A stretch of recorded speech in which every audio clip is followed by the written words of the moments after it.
প্রথমেই শ্রদ্ধা ভরে স্মরণ করছি শহীদ রাষ্ট্রপতি জিয়াউর রহমান ও দেশনেত্রী বেগম খালেদা জিয়াকে। ডক্টরস অ্যাসোসিয়েশন অব বাংলাদেশের ৩৭তম প্রতিষ্ঠা বার্ষিকী উপলক্ষে ডক্টরস অ্যাসোসিয়েশন অব বাংলাদেশের সকল সদস্য, দেশের চিকিৎসক সমাজ ও শুভাকাঙ্ক্ষীদের জানাই আন্তরিক ধন্যবাদ ও মোবারকবাদ।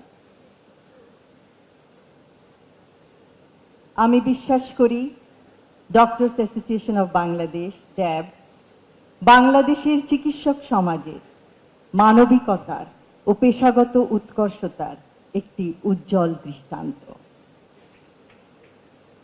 আমি বিশ্বাস করি ড্যাব তার ঐতিহ্য, পেশাগত সক্ষমতা ও মানবিক অঙ্গীকার ধারণ করে ভবিষ্যতেও চিকিৎসকদের কল্যাণ, স্বাস্থ্যসেবার মানোন্নয়ন এবং মানুষের পাশে দাঁড়ানোর ক্ষেত্রে গুরুত্বপূর্ণ ভূমিকা পালন করবে। আজ ড্যাবের ৩৭তম প্রতিষ্ঠা বার্ষিকীর এই অনুষ্ঠানে আমাকে আমন্ত্রণ জানানোর জন্য ড্যাবের প্রতিটি সদস্যকে জানাই আন্তরিক ধন্যবাদ। প্রতিষ্ঠা বার্ষিকীর বিভিন্ন কর্মসূচির সার্বিক সাফল্য কামনা করছি।